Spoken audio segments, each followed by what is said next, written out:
Hari ini kita akan belajar sebuah judul, Sejuta Terima Kasih Percuma.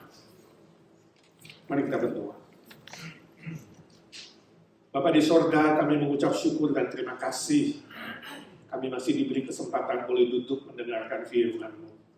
Pakailah hamba-Mu yang lemah, hina dan terbatas ini, jadikan dia saluran berkat buat kami, berkati Ira, boleh menerjemahkan dengan jelas dan benar. Dan siapkan hati kami Tuhan seperti tanah yang subur, agar firman itu boleh hidup dan bertumbuh dan berbuah berlipat-lipat ganda. Nama Tuhan dipermuliakan. Berdoa bersyukur dalam nama Tuhan Yesus, Juru Selamat kami yang hidup selama-lamanya. Amin.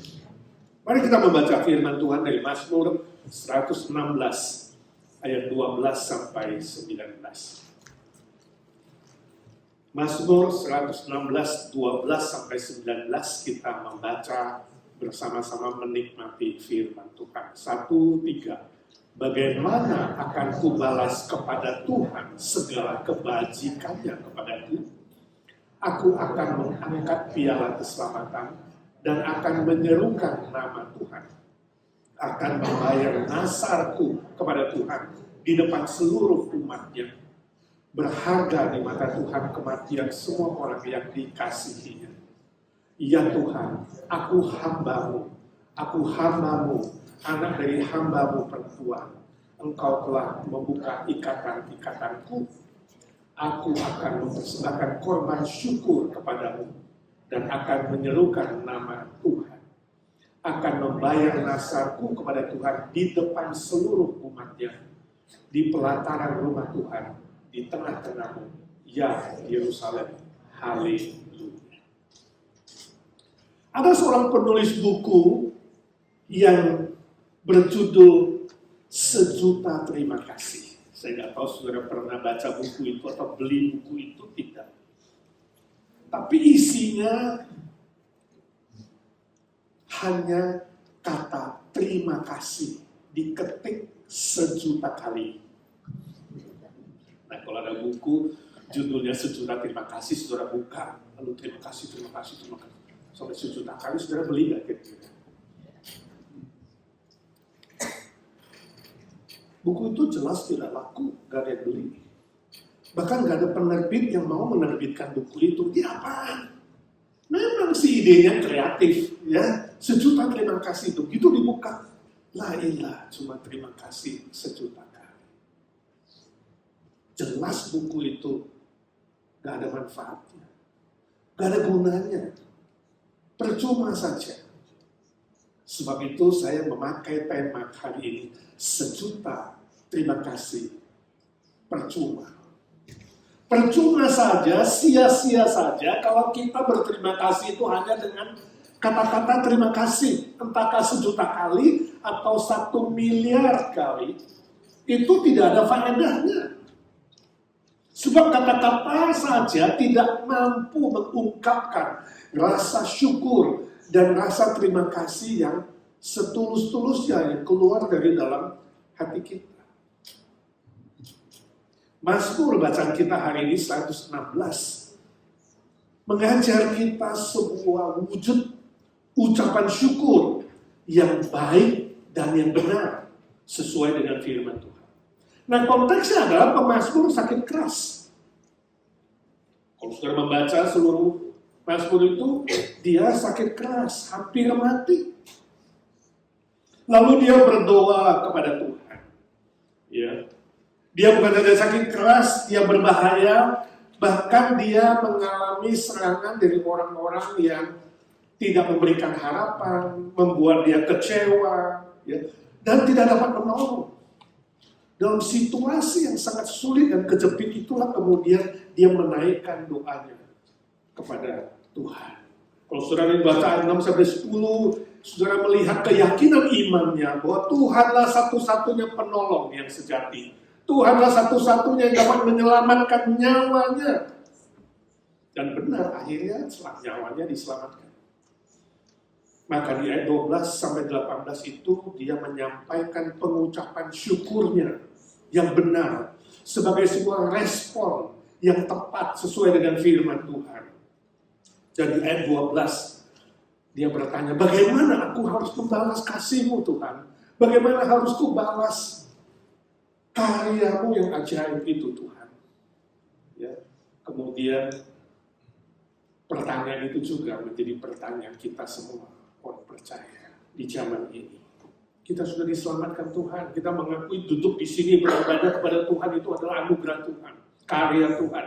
Mungkin saudara pernah mengalami sakit, hampir meninggal dan nggak jadi meninggal, dan hari ini masih duduk di sini, dikasih umur panjang. Pertanyaan yang sama muncul, bagaimana aku balas cinta-Mu Tuhan? Bagaimana aku balas karya-Mu Tuhan? Mari kita akan belajar dari pemazmur di tempat ini. Nomor 1 dia katakan, aku akan mengangkat piala keselamatan ayat 13. Bagaimana aku balas? Kemudian inspirasi Roh Kudus datang kepada dia dan dia menuliskan, aku akan mengangkat piala keselamatan. Dan menyerukan nama Tuhan. Nah, istilah piala keselamatan itu artinya Injil keselamatan. Saudara masih ingat Yesus berdoa di Getsemani? Ketika dia bergumul harus naik ke atas kayu salib atau tidak, dia katakan, Bapa, kalau boleh piala ini, cawan ini tidak aku minum. Cawan pahit. Oh, keselamatan yang Tuhan Yesus berikan kepada kita itu ibarat cawan pahit, sebab dia bayar dengan nyawanya. Dan pemazmur di sini mendapat inspirasi Roh Kudus. Dia tahu akan datang Mesias yang akan mati di atas kayu salib, membayar hutang dosanya. Dia katakan, piala itu Tuhan, aku akan angkat, aku akan tinggikan, aku akan serukan. Itu respon pertama, meninggikan salib dan kebangkitan Kristus. Wujudnya apa? Kabarkan Injil. Kalau saudara sungguh-sungguh sudah merasakan keselamatan dari Tuhan, saya yakin di dalam hatimu ada sebuah ledakan, ada sebuah kerinduan, keinginan Tuhan. Aku mau cerita sama orang lain. Itu sebabnya IGNC dimulai dengan tekad itu. Tuhan, jadikan gereja kami, gereja yang mengabarkan Injil, yang memenangkan jiwa. Saya punya teman seorang pendeta di sini, dia cerita, salah satu jemaatnya seorang ibu kerja dengan orang Hindu, India. Dan dia diancam tidak boleh berdoa dan tidak boleh beribadah ke gereja pada hari Minggu. Tapi dia katakan ibu itu luar biasa. Dia tidak takut. Dia tidak takut gak dapat kerja. Dia terus cerita Yesus. Dia terus saksikan Kristus.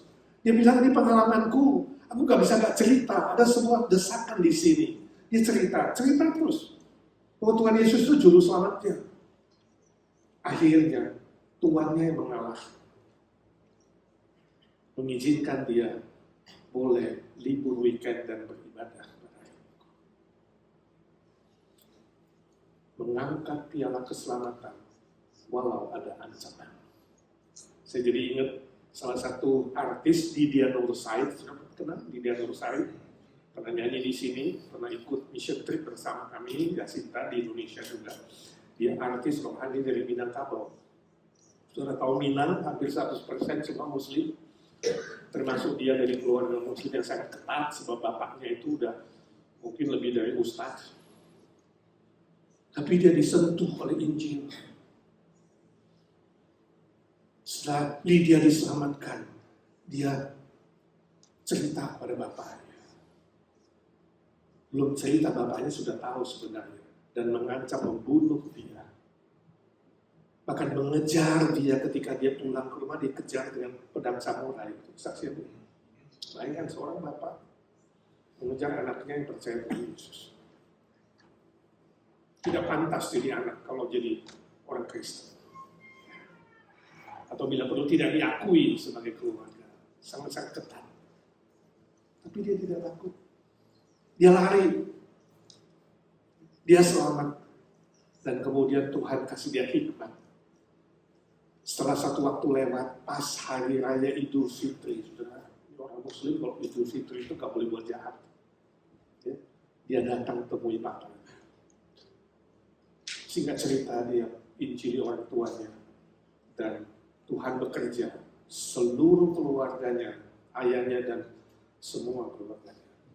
Akhirnya percaya Tuhan Yesus dan dibaptiskan. Kesaksian yang indah. Saya tidak tahu hari ini saudara di sini menghadapi ancaman apa, menghadapi kesulitan apa ketika mau cerita tentang Tuhan Yesus. Takut gak dapat kerja, takut dipecat, takut apa? Ancaman apa? Adakah yang lebih berbahaya dari nyawa? Apa yang membuat saudara kemudian diam, cuek, gak peduli?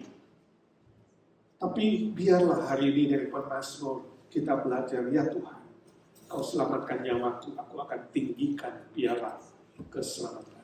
Minta bijaksana dan hikmat dari Tuhan. Amin. Manusia itu aneh tapi nyata setelah ada handphone di tangan, setelah ada FB, ada WhatsApp, ya, ada SMS, ya, bisa berjam-jam komunikasi dengan orang lain. Tapi cerita Yesus berapa menit? Berapa detik? Bahkan ada ibu dan anak sama-sama main handphone di rumah, panggil anaknya makan juga, nah, makan. Saya nggak tahu apa pengaruh medsos bagimu hari ini. Ya, jangan jadi orang yang aneh, tapi nyata, tapi saksikan Kristus selagi ada kesempatan. Yang kedua, membayar nasar kepada Tuhan muncul 2 kali. Ya. 14 membayar nasar. Nasar itu apa? Ayat 17, korban syukur. Menunjuk kepada persembahan harta. Pada perjanjian lama pemazmur pasti belajar dari Abraham. Pasti belajar dari Taurat Musa, ya. Sebelum ada Abraham, Ishak, Yakub, yaitu apa? Mempersembahkan korban syukur 1/10 untuk Tuhan. Jadi persepuluhan itu tidak dimulai dari Musa.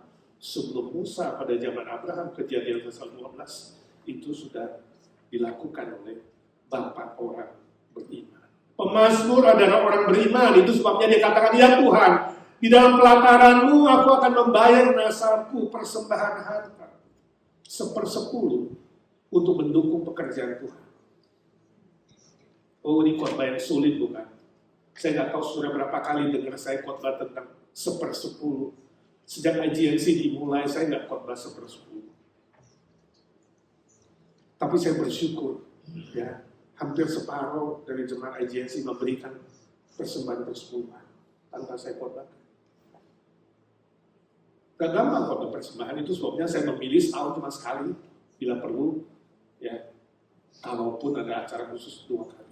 Tapi dulu sejak kita awal mulai, saya tidak khotbahkan ini. Saya khotbahkan, ya Tuhan, biarlah jemaat-Mu mengasihi-Mu, sebab dari situ mereka akan mempersembahkan hidup mereka, bukan saja 1/10. Amin. Ada orang bilang, Pak, 1/10 kan sudah gak ada di dalam PB, perjanjian baru gak ajarin itu, Pak. Ya, gak ada. Perjanjian baru ada apa? Mengatakan Roma 12:1 mempersembahkan seluruh hidup untuk Tuhan. Gak gampang sih. Tapi ingat, Tuhan ingin memakai harta atau uang untuk mengukur cinta kasih. Saya yakin kalau saya tanya, Pak, saudara mengasihi Tuhan, amin? Pasti amin kan? Amin? Apa ukurannya? Salah satu yang diukur adalah apa? Uangmu 1/10. Maleakhi pasal 3, 8-12. Tuhan bilang, engkau tidak mempersembahkan 1/10. Itu sebabnya, ya, ladangmu tidak menghasilkan, ada belalang, ya, ada pelahap. Coba lakukan itu. Tuhan menantang jemaatnya, uji aku. Mana boleh manusia uji Tuhan. Tapi dalam hal 1/10 Tuhan mengatakan, uji aku. Uji aku apakah aku tidak setia menggenapkan janjiku. Kalau kau memberikan 1/10, aku akan memberkati lumbung-lumbungmu sampai penuh dan menjauhkan dari semua lalang pelahap yang akan memusnahkan ladang. Berani nggak saudara ambil langkah menguji Tuhan? Tapi kalau saudara ingin membandingkan dengan perjanjian baru, maka perjanjian baru sebenarnya mengajarkan 100%. Persembahkanlah seluruh hidupmu menjadi persembahan yang hidup, kudus dan berkenan kepada Tuhan. Berarti apa? Seluruhnya. Seluruhnya adalah milik Tuhan. Sebab kita telah ditebus oleh Kristus. Sehingga baik kita mati atau hidup kita adalah milik Kristus. Jadi sebenarnya perjanjian baru lebih tinggi nilainya dibandingkan perjanjian lama. Sebab perjanjian lama, Taurat dan Nabi adalah bayang-bayang. Perjanjian baru adalah apa? Wujudnya sudah nyata. Ibarat orang pacaran nggak lihat pacarnya, cuma lewat foto, lewat WhatsApp, lihat gambarnya doang, ya. Video call bayar, telepon bayar, ya kan? 1/10 dari income kamu dipakai untuk pacaran, ibarat pacaran, tapi nggak lihat. Nah, lalu pacarmu yang lama, yang jauh nggak ketemu, dan lama nggak ketemu, tiba-tiba muncul. Sekarang ketemu, tiap hari bisa ketemu. Kira-kira biaya untuk pacaran 10% atau lebih ya? Ini pasti lebih, saya yakin. Dulu biaya 10, mungkin sekarang biayanya 30%, 40%. Bahkan utang pun jadi, ya kan? Kalau begitu cinta udah gak peduli deh. Kredit card gesek terus, makan bayar, hadiah bayar, semua bayar. Ya, utang yang penting dapat orang. Ibarat gambarannya seperti itu, saudara. Itu sebabnya perjanjian baru nggak bilang persembahkanlah 1/10. Persembahkanlah hidupmu untuk Tuhan. Berikanlah dengan sukacita, bukan dengan paksa. Nah, itu betul, Pak. Jangan maksa-maksa dong lewat khotbah suruh persembahan 1/10. Tapi yang dimaksud persembahkanlah dengan sukacita, sukarela. Apakah itu lebih kecil dari 1/10? Apakah maksudnya asal-asalan? Apakah maksudnya sembarangan? Jelas tidak. Ya, persembahkanlah yang terbaik. Makanya kadang-kadang WL itu sebelum persembahan bilang, mari kita persembahkan yang terbaik. Saya kadang-kadang bingung, apa sih terbaik? Apakah dolar yang lembaran 100? Terbaik apa sih? Apakah buka jam tangan juga? Ya. Tapi saya ngerti maksudnya itu terbaik itu jangan asal-asalan lah kalau persembahan, ya kan? Jangan asal ada, tapi benar-benar dipikirkan, benar-benar dari dalam hati. Tapi pernah nggak saudara pikir, kenapa ya sulit mempersembahkan 1/10? Saya coba kemarin coret-coret pikir, mungkin ada 3 hal. Ya, mungkin orangnya pelit dan suka hitung-hitungan. Hitungannya terlalu ketat. Pikirkan diri sendiri, ya. Orang-orang begini biasanya uang kecil pun dihitung, ya. Saya nggak tahu orang begitu, coba kalau ada temenmu, tanya dia, kira-kira garasimu itu penuh dengan jam nggak? Nah, ini orang aneh nih, di Amerika seringkali saya ke rumah orang, garasinya penuh dengan barang. Barang-barang yang nggak ada nilai mungkin, atau yang udah tua. Tapi mobil mewahnya, karena dia orang kaya. Ada Mercy, ada Porsche. Parkirnya di mana? Di driveway atau di jalan. Mungkin alasan lain, serakah. Serakah yang sudah diterima sejak dari dalam kandungan. Sebab keserakahan itu ada di bawah daging kita. Maunya terima melulu. Suruh beri susah. Ini menurut Alkitab adalah salah satu dosa maut yang belum ditaklukkan dalam Yesus Kristus. Kalau saudara sudah ditebus oleh Kristus, maka minta Tuhan, tolong saya menaklukkan dosa yang mendatangkan maut ini. Keserakahan sama dengan penyembahan berhala. Ada cerita anak 3 tahun minta uang jajan sama neneknya. Ya. Lalu neneknya mengatakan, ini ada 2 quarter. Dan ini ada $1. Kamu mau yang mana? Lalu anak itu berkata, nenekku di Sunday school, sekolah minggu, ibu guru bilang gak boleh serakah. Jadi saya pilih yang kecil aja, Nek. 2 quarter. Tapi nenek kasihanilah aku, kalau aku lari-lari ini bisa jatuh. Jadi saya minta kertas ini untuk membungkus quarter ini. Pinter ya. Calon bisnismen luar biasa. Selanjutnya mungkin nggak beriman. 1/10, aduh gua aja nggak cukup. Bayarannya nggak cukup, ini nggak cukup, itu nggak cukup. Walaupun kalau lagi makan di restoran harus kasih 15% tips. Tapi nggak cukup Tuhan. Orang yang khawatir, orang yang tidak beriman, selalu memikirkan nggak cukup, nggak cukup, nggak cukup. Dia lupa janji Tuhan ketika Tuhan mengatakan uji aku. Uji aku, apakah aku tidak akan membuka tingkap-tingkap langit. Itu baca lagi mari. Dan mencurahkan berkat untukmu dan lumbungmu berlimpah tanpa ada lauk-lauk. Luar biasa. Apakah kamu tidak beriman? Apakah aku pernah dusta? Bahkan lebih keras lagi dikatakan, kamu telah mencuri milikku sebab Tuhan sisihkan 1/10. Mau saudara mengasihi dia mulai dari 1/10 untuk mencintai pekerjaan Tuhan.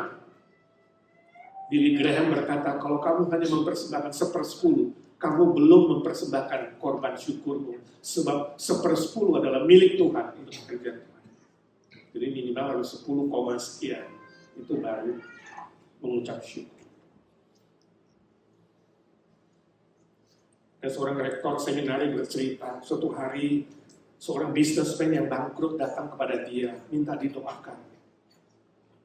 Sebab dia tidak tahu bagaimana membayar hutang dia dan dia terus dikejar-kejar. Dia mengatakan, Pak, lebih baik saya bunuh diri saja. Saya nggak ada jalan lain. Rektor itu berkata, ada satu jalan kalau kamu bertobat.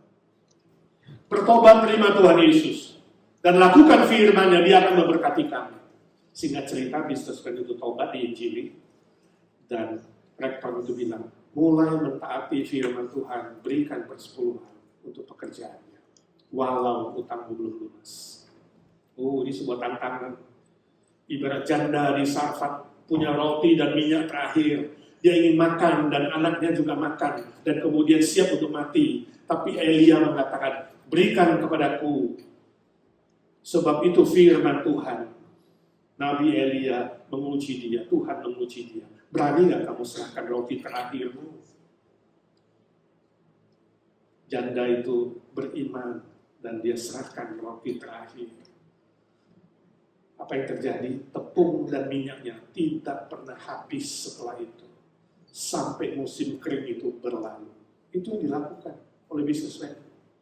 Berikan 1/10 walaupun hutangmu belum lunas. Dukung pekerjaan Tuhan kalau kau mengatakan sudah percaya dan beriman. Singkat cerita, bisnisnya dipulihkan. Dia sukses besar, bahkan dia mengabarkan Injil kepada seluruh keluarganya. 2 anaknya ikut bertobat dan menyerahkan diri menjadi hamba Tuhan full time. Dan 2 anaknya sekolah di seminari. Lulus menjadi hamba Tuhan. Ini contoh, saudara. Ketika kau beriman dan percaya, Tuhan tidak pernah membiarkan kamu dan meninggalkan kamu. Persembahan bukan soal uang, bukan soal jumlah. Persembahan, ucapan syukur itu soal hati. Apapun itu kamu lakukan untuk Tuhan soal hati. Apakah pakai hati atau pakai pikiran enggak? Charles Jefferson, pendeta Amerika dan penulis yang sangat terkenal di abad 19, dia berkata, ucapan syukur itu lahir dari hati yang mengambil waktu untuk berpikir dan menghitung anugerah Tuhan dan berkat-berkat Tuhan. Permisi tanya, kalau saudara ke gereja itu mempersembahkan kan tiap kali pakai pikir kan? Atau pakai hati nggak? Dipersiapkan nggak? Atau ya asal ada saja? Nah ini contoh, dari yang kecil saja. You persiapkan dari yang baik-baik. Ini sangat-sangat bukan asal ada dan asal saja. Pernah nggak saudara begitu? Ke gereja nggak bawa uang persembahan? Pinjam dong. Berapa? $1. Ada orang buru-buru, nggak persiapan, masukin kunci mobil.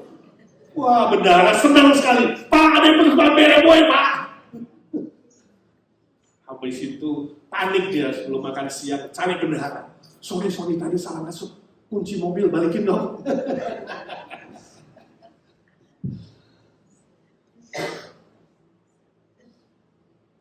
Gak gampang ya, mempersiapkan itu penting sekali. Kalau kamu mengasihi Tuhan, segenap hati, segenap jiwa, segenap kekuatan. Itu sebabnya seluruh perjanjian lama, seluruh Taurat dan Nabi, Yesus masih simbolkan satu kalimat. Kasihilah Tuhan Allahmu dengan segenap hati, segenap jiwa, segenap pikiran, segenap kekuatan.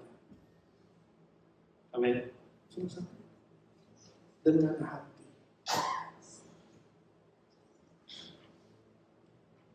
Ada seorang bapak ke gereja waktu persembahan.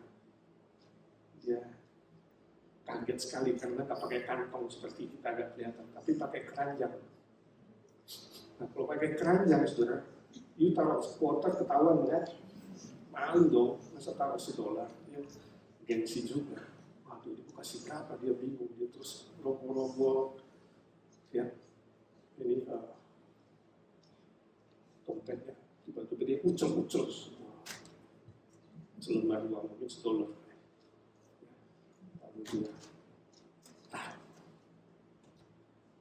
orang belakangnya lihat, kemudian tepuk-tepuk dia, kasih dia 200 US.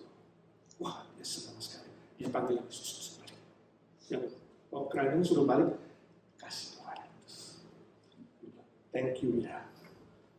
Terus orang belakang bilang, jangan thank you sama saya, tadi duitmu jatuh. Lain kali hati-hati, siapin dari rumah. Saya ingat dulu waktu kecil, setiap minggu, kami ke sekolah minggu itu ya, saya belum lakukan untuk anak saya. Papa saya itu semir sepatu kami. Sampai mengkilap. Ke gereja harus yang rapi. Bukan itu saja, dia beri uang yang terbersih. Uang baru yang khusus diminta. Tapi katakan, ingat, mengasihi Tuhan yang terbaik. Dari semua uang yang ada. Setiap minggu. Saya harap ini bisa menjadi teladan bagi orang-orang tua yang punya anak di sekolah minggu. Ya.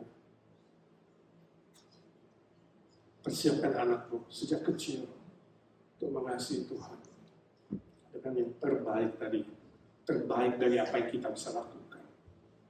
Ya. Itu tak terlupakan oleh saya, kesaksian dari papa saya.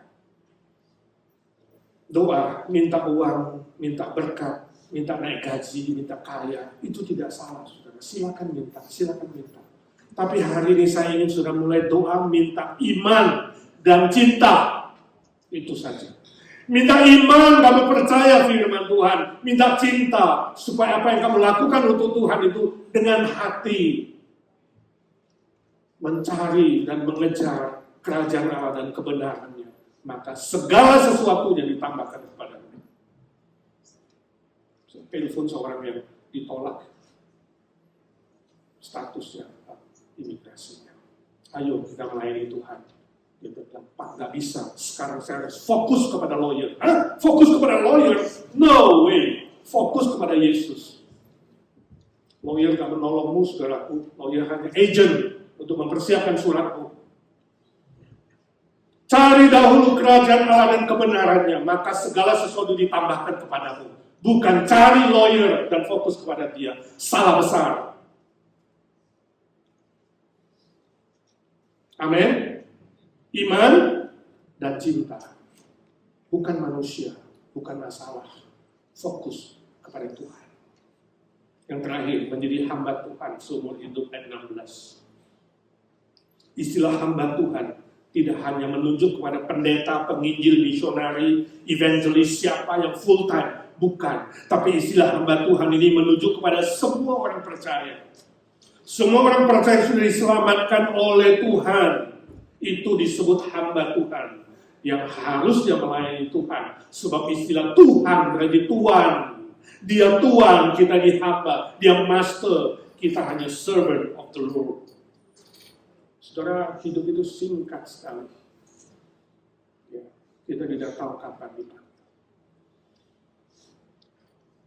Kepulangan Pak Motar itu terus menjadi pikiran saya yang kita nanti akan kuburkan weekend. Singkat sekali. Hanya berapa jam sebelumnya makan bersama dia, tapi kemudian dia pergi begitu saja. Belum lagi teman-teman yang mengalami bencana atau kecelakaan mendadak. Saya pergi mission trip dengan teman saya ke Talaut, dia masih kesaksian ceritakan kakaknya, keluarganya ketika Air Asia musibah dari Surabaya terbang ke Singapura waktu itu. 7 orang pergi begitu saja sekeluarga. You tidak tahu. Hidup itu begitu singkat. Bisa saja kamu keluar pintu rumahmu, kamu tidak kembali lagi ke situ. Saya tidak tahu kapan. Saya pergi, saudara pergi, tapi ingat, ketika Tuhan masih kasih kesempatan, mari kita pakai baik-baik melayani Tuhan. Jika usiamu diperpanjang, pikir, untuk apa sih Tuhan perpanjang usiaku? Pasti ada tujuannya. Untuk berbuah lebat bagi kerajaan Tuhan. Bukan yang lain. Bukan mengumpulkan apa yang di bumi, nol, sesuatu pun nggak dibawa. Setetes air pun sudah nggak bisa diminum. Nggak ada yang bisa dibawa. Mari kita mengasihi jiwa-jiwa. Saya ingin kita mengambil tekad hari ini. Tuhan, aku mau mencintaimu, lebih mencintai keluarga. Peluk, cium anakmu, istrimu, suamimu kalau ada kesempatan. Lebih mencintai jiwa-jiwa yang diselamatkan. Minta 3 cinta. Tuhan, aku lebih mencintaimu, lebih mencintai keluargaku, lebih mencintai jiwa-jiwa yang belum diselamatkan. Amin. Halo, amin. Amin aja gak kenceng. Saya lihat sebuah foto, saya tersentuh. Saya ingin tanya saudara, kalau saudara lihat foto itu, apa reaksi saudara?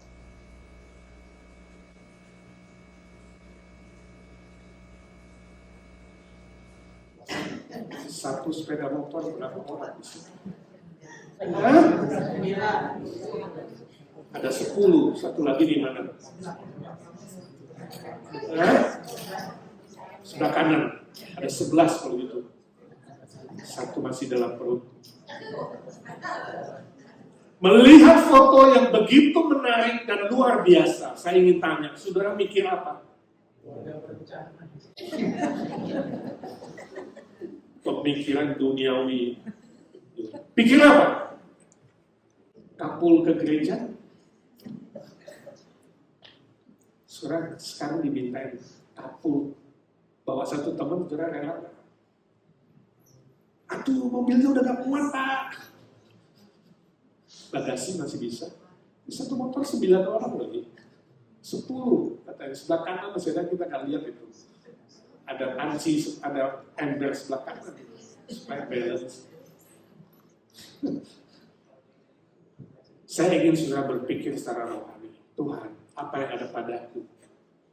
Aku akan pakai memenangkan sebanyak mungkin jiwa bagi kerajaan Tuhan. Amin. Bukan pikir bisnis. Satu orang kalau saya bawa bayar $10, mobilku 9 orang, berarti 90 ke gereja. Bukan. Aku ingin berbuah bagi kerajaan Tuhan. Mari kita doa. Ya Tuhan, suara hamba-Mu sudah berhenti. Biarlah suara Roh Kudus terus bekerja. Ampuni kami kalau selama ini kami banyak fokus kepada hal-hal duniawi, fokus kepada manusia, fokus kepada masalah persoalan, sehingga kami hidup khawatir dan tidak melihat tembus pandang ke surga. Ajar kami hari ini mencari kerajaan-Mu dan kebenaran-Mu ya Tuhan. Kami yakin segala sesuatunya ditambahkan kepada kami. Ajar kami memegang janji-Mu, beriman pada janji firman-Mu daripada janji-janji manusia. Ajar kami ya Tuhan, fokus pada firman-Mu. Maka kami akan lebih sungguh-sungguh mengasihi Tuhan. Mengasihi keluarga kami dan mengasihi jiwa-jiwa yang belum diselamatkan. Berdoa bersyukur dalam nama Tuhan Yesus, Juru Selamat, penebus kami, yang hidup selama-lamanya. Amin.